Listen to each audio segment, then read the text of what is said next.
Alam mo ba yung bahay ng lolo ko? Sobrang laki. Oh, gano'ng kalaki?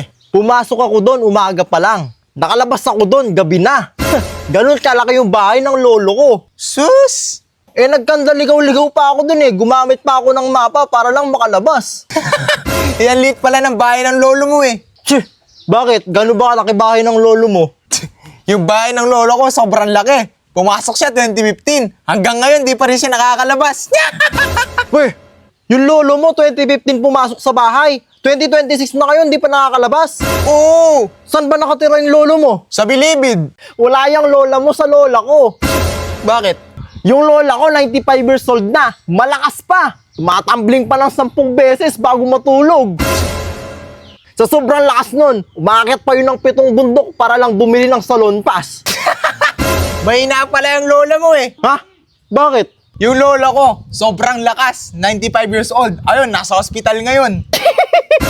Ang hina pala ng lola mo Nasa ospital na. Dalawin mo muna, baka may huling habilin na. Ayun nga, nasa hospital. Buntis, manganganak.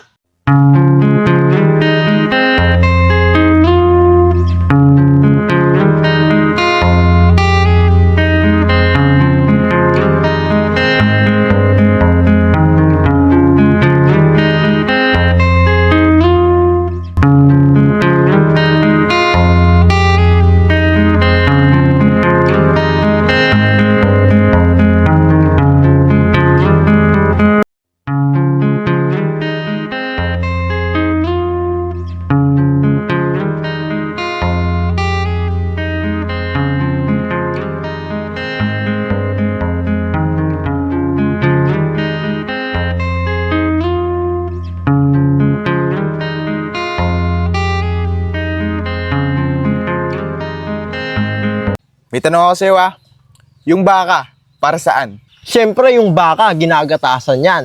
Yung baka, para sa gatas. Galing yung kabayo, para saan? Para sa kalesa. O ito, yung jeep, para saan? Para sa pasahero. Mali! Para saan pala? Ang jeep, para sa tabi. Manong! O ito, anong hayop yung may 2 paa na nangingitlog? Siyempre, manok! Galing O ito, ano naman yung hayop na may 4 na paa tsaka 2 sungay na makikita sa bukid? Dali naman yan! Siyempre, kalabaw! O sige ito, ano naman yung hayop na may 8 paa, 4 na sungay na makikita sa bukid? 8 paa, 4 na sungay na makikita sa bukid. Meron bang ganun? Ayan ang sinasabi ko sa'yo. Siyempre meron! O sige, Siamese twins na kalabaw. Anong parte ng lechon yung malakas maka-blood? Siyempre yung balat. Bakit? Kasi yung balat, nandun lahat yung taba. Kapag inubos mo yon, siguradong high blood yung aabutin mo. Baka hindi ka na umabot ng ospital. Mali! Anong mali? Buto! Buto ng lechon yung malakas maka-blood. Paano naging buto? Hindi naman nakakain yung buto.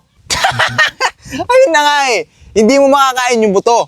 Isipin mo umuwi ka sa bahay nyo. Tapos, buto na lang yung natira sa lechon. Diba? Nakaka-blood yun. Sabi ng teacher ko, kung sino mang unang makakasagot ng tanong niya, unang uuwi. O tapos, Yung ginawa ko, binato ko yung bag ko sa kanya. Tinanong niya kung sino yung nagbato. Sabi ko, mama ko, bye-bye! tapos sana sinabi mo, Ma'am, see you tomorrow, pero di ka papasok bukas.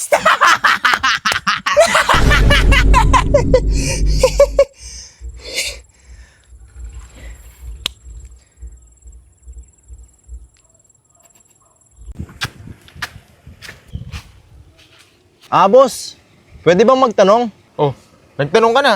Ay, hindi. 2 tanong. Pangalawa na yan. Pwede bang 4 na tanong? Naka-4 ka na. Ha? Anong pang-4? Pangatlo pa lang yun Asan yung pang-4 dun? Kakatanong mo lang. Ano ba yung tatanong mo? Boss, naubusan kasi ako ng gas Tanong ko lang kung saan yung malapit na gasolinahan dito. Yung gasolinahan. Ito mo yung daanan na yan. Diretsuin mo lang yan. Tapos may makikita kang arko doon. Doon sa arko na yun, merong kanto. Kumanan ka. Kanan. Pagkatapos nun, may makita ka ulit na kanto. Kumaliwa ka. Dumiretso ka, tapos may makikita kang tindahan doon. Doon ka magtanong. Post kayo sa susunod na kumakanta kayo para ma-amaze kami sa boses nyo. Kukak. Ay, Sorry idol, di man po kami marunong kumanta eh. Malunggay pandesal. Malunggay pandesal. Malunggay pandesal. Ay! Come on!